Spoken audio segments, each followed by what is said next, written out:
4복음서 중에 누가복음은 기도가 많이 강조되어 있는 복음서라고 말할 수 있습니다. 누가복음서와 사도행전을 기록한 사람은 한 사람입니다. 그런데 기도로 연결이 될 수가 있습니다.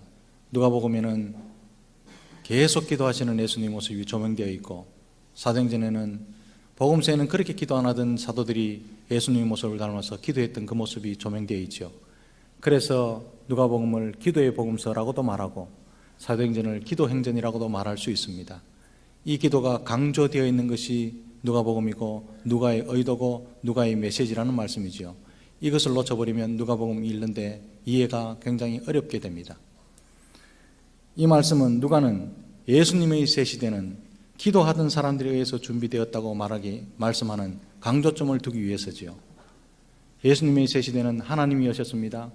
예수님의 공생의 시작은 예수님이 하셨습니다. 그것은 위에서 보는 관점이고, 예수님의 새 시대가 어떻게 시작되었습니까? 이 땅에서 기도하는 사람들에 의해서 기도의 응답으로, 기도의 열매로 예수님의 새 시대가 열렸더라. 그렇게 대답하는 것이 누가복음이라는 말씀이지요. 그래서 누가복음 1장과 2장에 보면 누가는 기도하는 사람들에 의해서 메시아의 시대가 준비되었고 메시아의 시대가 열렸더라는 것을 강조하고 싶어 합니다. 메시아의 시대, 하나님께서 일방적으로 주권자로서 주권하시지만 그것은 이 땅에 기도하던 많은 사람들의 응답으로 메시아의 시대가 열렸다. 이것을 말씀하고 싶어 한다는 것입니다.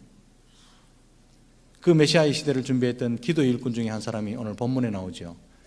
이 누가복음이 서막을 여는 데 사용했던 사람 사가랴가 나옵니다.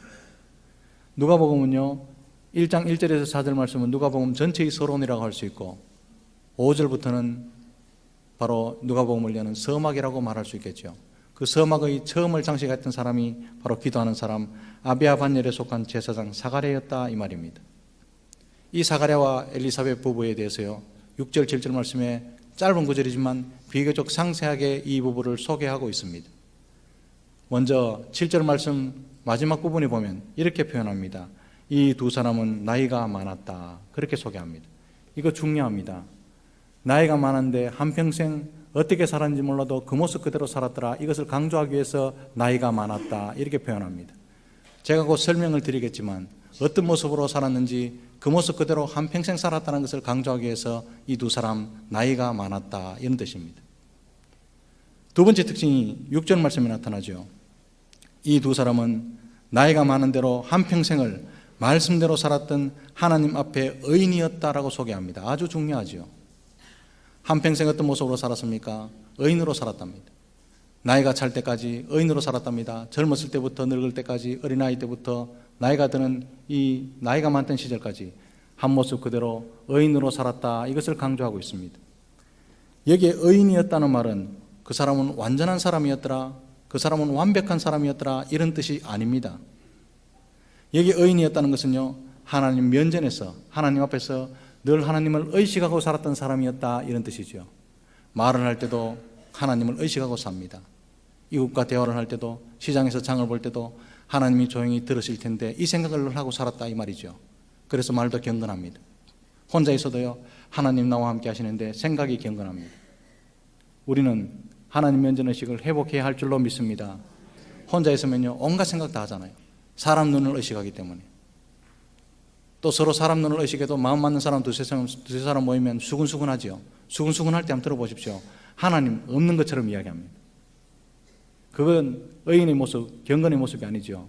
근데 사가랴는요, 한평생 나이 많아 늙도록 하나님을 의식하며 살았더라. 대화할 때도 하나님을 의식하고 살았더라.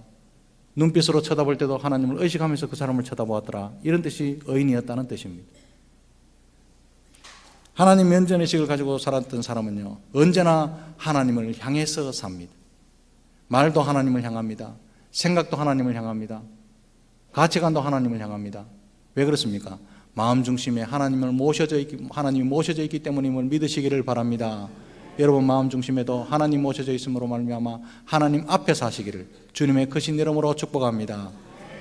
하나님 앞에 살았다는 모습이요, 누가복음에 자주 나타나죠. 하나님 앞에 의인이고 하나님 앞에서 기도하고, 이런 모습이 사가랴를 의롭게 만들고 경건하게 만들었다는 뜻입니다. 그런데 문제가 있습니다. 이 가정에 자녀가 없었답니다. 당시로서는요, 삶에서 아주 중요하게 생각하는 것이 결핍되어 있었다는 뜻입니다. 유대 사회는 구약에서부터 태의 열매는 하나님의 상급이다. 맞죠? 태의 열매는 하나님의 선물입니다. 오늘날은 아이들 안 놓으려고 하기 때문에 나라적으로 문제가 되어 있지만 자녀는요, 하나님의 선물임을 믿으시기를 바랍니다. 이 사상이 유대 사상에 꽉 지배하고 있었기 때문에 아이가 없다. 엄청난 문제죠. 엄청난 결핍이죠.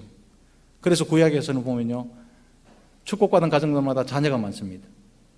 2세의 아들은 8명이었습니다. 다윗의 형제가 7명이나 되었다 이 말이죠. 구약의 아브라함의 자녀들도 8명이나 됐습니다. 깜짝 놀라겠죠. 2명인데 이스마엘과 이삭인데 아닙니다. 성경을 자세히 읽어보면 그도라의 자녀가 6명 태어나고 8명이죠. 자녀가 많았습니다. 안 놓고 일하지 않습니다. 다 놓습니다. 왜냐하면 태의 열매는 하나님의 상급이었기 때문에 그런 거죠. 그런데 이 가정에는 자녀가 없었답니다. 그러나 사랑하는 성도 여러분, 자녀가 없었더라 여기서 슬퍼할 것이 아니죠. 이 모자람이, 이 결핍이 사가랴와 엘리사벳으로 하여금 의인으로 살게 만들었다는 이유이기도 하다는 사실을 기억하시기를 바랍니다. 사가랴는 제사장 가문 출신입니다. 아비야 반열이랍니다. 그리고 그의 아내 엘리사벳은요, 설명이 필요 없는 집안, 아론의 자손이랍니다. 모세형 아론 유명하잖아요. 이름 있는 대제사장 가문의 집안의 딸입니다. 가문 좋습니다. 혈통 있는 집안입니다. 뼈대가 있습니다. 문제는요, 좋은 집안이면 뭐합니까? 가문을 이어갈 자식이 없는데요. 경건하게 살았습니다. 말씀대로 살았습니다. 의인으로 살았습니다. 그러면 채워주셔야죠. 우리 다 그렇게 생각하지 않습니까? 말씀대로 살고 의인으로 살고 남다르게 살면 채워주셔야 되는데 이 가정에는 결핍한 채로 그대로 다 두셨답니다. 동네 사람은 얼마나 입방아를 찍겠습니까? 경건해서 의인으로 사는 것 같은데, 점잖은 것 같은데 저 가정에는 자녀가 없어. 분명히 우리는 모르는 숨은 죄가 있을 거야. 유대사회에 다 그렇게 생각했습니다. 자녀가 없다는 거 보니까 하나님께 저주받은 가정이야. 입방아를 얼마나 찌어대 있겠습니까? 오늘날도요, 다른 사람 말할 때는 오징어 뒷다리 씹는 것보다 맛있다는데, 사가랴 영감님 지나가면 저 영감님 저주받은 영감님인데 알랑랑 모르겠다.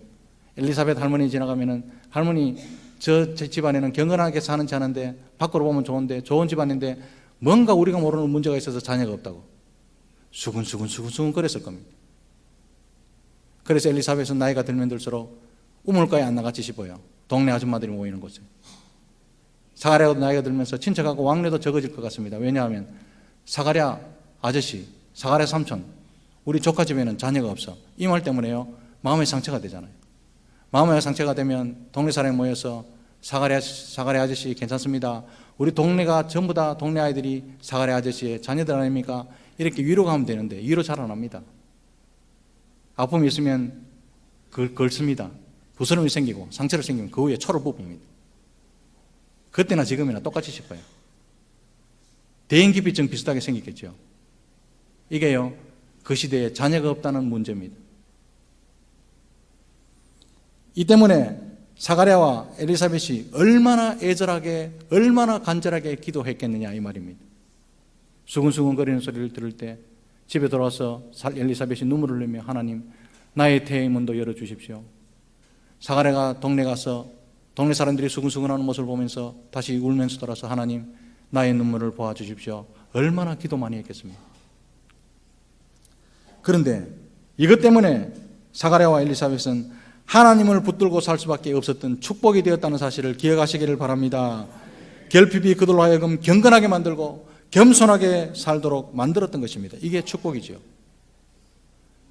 더 이상 모자라는 게 없어서 하나님도 필요 없고, 더 이상 모자라는 게 없어서 기도할 필요도 없다. 하나님 축복 많이 받았다. 그래서 한 번도 성경 안 읽고 한 번도 기도하려고 무릎 꿇지 않는 것은요, 축복이 아니라 죄송합니다, 저주입니다. 그러나 모자라는 게 많아서 하나님 붙든다, 하나님밖에 없습니다, 하나님을 붙들어야 살아야 된다, 이것이요 저주가 아니라 축복임을 믿으시기 바랍니다. 우리도 마찬가지입니다. 뭔가 모자라고 뭔가 결핍될 때 더 겸손하게 되어 있고 더 간절하게 되어 있고 더 하나님만 바라보게 되어 있다는 사실이죠. 결핍될 때 결핍으로 말미암아 불평하지 마시고 낙심하지 마시고 하나님은 붙들므로 말미암아 세상이 못 보던 것 보아내시기를 주님의 이름으로 축복합니다. 고난을 만나기 때문에 기도하지 않을 수 없고 하나님의 은혜가 아니면 소망이 없기 때문에 하나님을 더 가까이 하는 것, 그게 축복입니다. 그러는 중에 하나님의 은총이 그에게 임하게 되고 하나님의 일에 가장 쓰임받는 그릇으로 점점 다듬어지는 거죠. 하나님 모습을 닮아가는 거죠. 사랑하는 성도 여러분, 삶의 결핍은 누구에게나 있습니다. 삶의 부족분이 없는 사람, 모자람이 없는 사람은 한 사람도 없습니다. 어떤 사람은 자녀에 대한 문제가 있고, 어떤 사람은 경제에 대한 문제가 있고, 어떤 사람은 건강에 문제가 있는 사람들이 여기에 모여 있을 줄 압니다. 그런 하나님은요, 그 결핍을 채워주시기보다는 은혜에 머물기 위해서 그냥 두실 때가 있다는 사실을 기억하셔야 됩니다. 내가 예수를 믿는 이유는 결핍을 채우기 위해서, 부족함을 채우기 위해서라면 주소를 잘못 찾으셨습니다. 사도 바울은요, 그 천하의 사도 바울도, 다른 사람의 병을 다 고치던 사도 바울도 자기 몸에 가시가 있어 하나님 가시를 제거해 주십시오, 가시를 없애 주십시오 라고 말할 때 하나님이 말씀하시기를 내 은혜가 네게 족하다.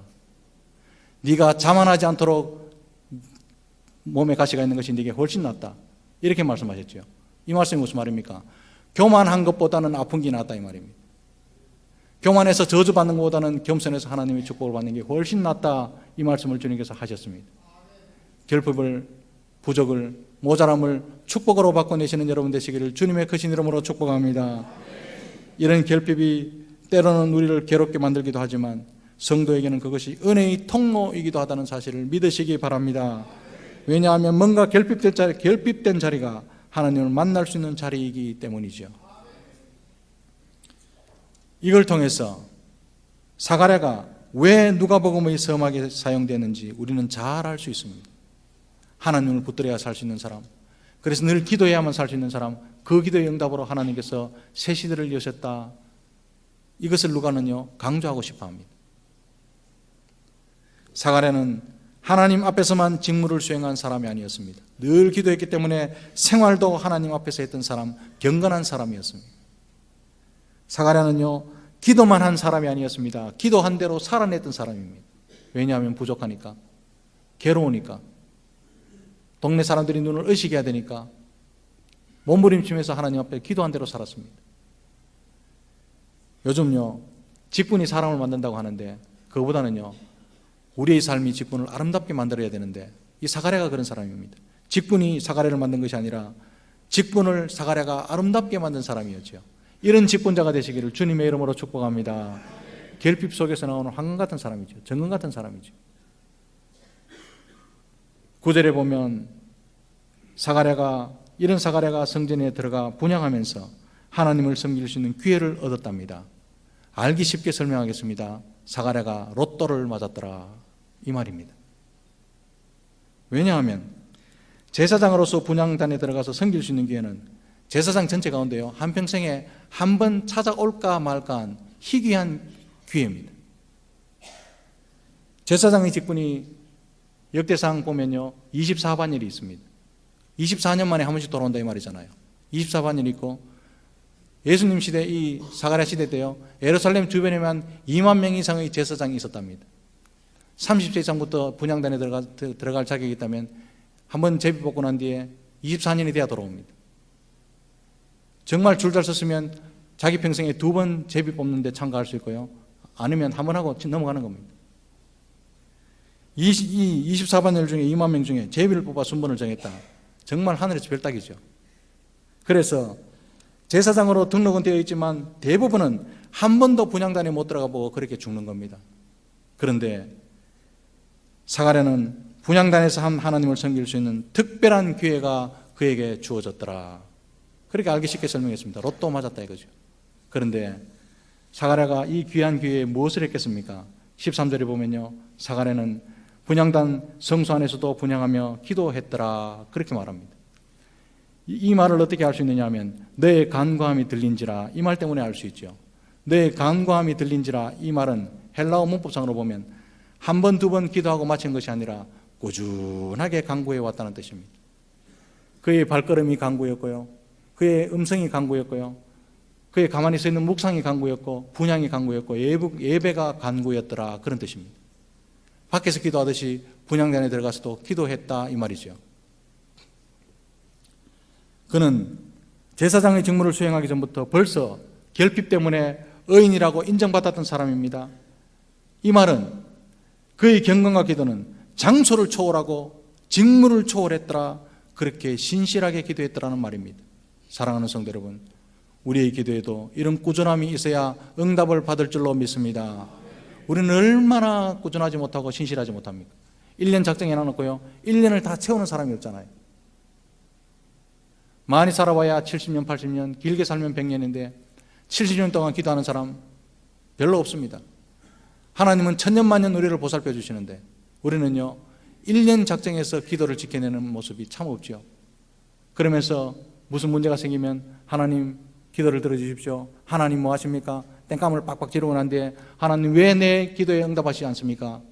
그렇게 실망하는데요, 그런 분들이 꼭 말씀해 주고 싶습니다. 하나님이 신실하듯이 내가 그만큼 성실하셨습니까? 기도에 성실하시고 꾸준하셨습니까? 그러면요, 그렇게 말할 자격이 있습니다.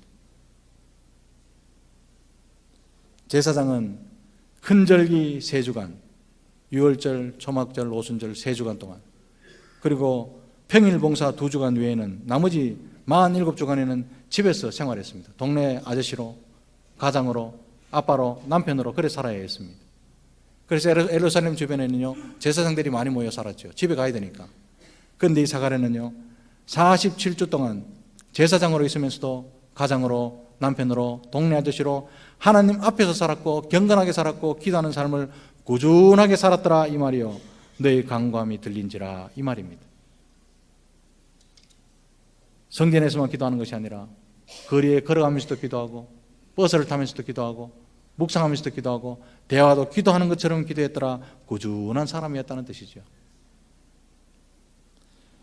이렇게 꾸준히 기도하는 삶을 살던 사가랴가 생애 처음으로 분향하는 직문을 수행하러 들어가면서 드리고 싶은 기도가 있었으리라 생각합니다. 아마 자기의 손주 아브라함과 사라를 생각하면서 하나님, 아브라함의 가슴이 내 가슴 같았을 겁니다.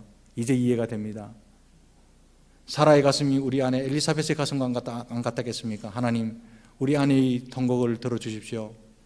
나의 눈물을 기억해 주십시오. 기도 그렇게 했으리라 생각합니다. 간절하게 말입니다. 그런데 한 가지 더 주목할 것이 있습니다. 10절입니다. 사가랴가 분향하러 들어갔을 때, 성소에 들어갔을 때요, 모든 백성은 밖에서 기도하더니, 이게 놀라운 사실이죠.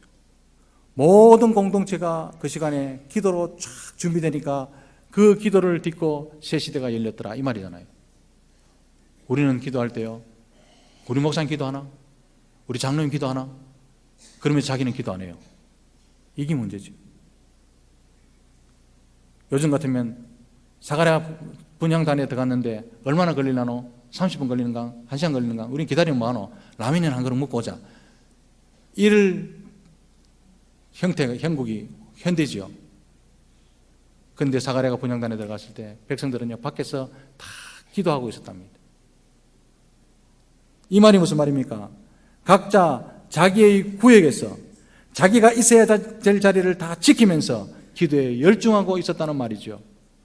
백성들은 성소에 들어갈 수 없었기 때문에 성전 안뜰에 서 있을 수밖에 없었지만 거기서도 기도했답니다.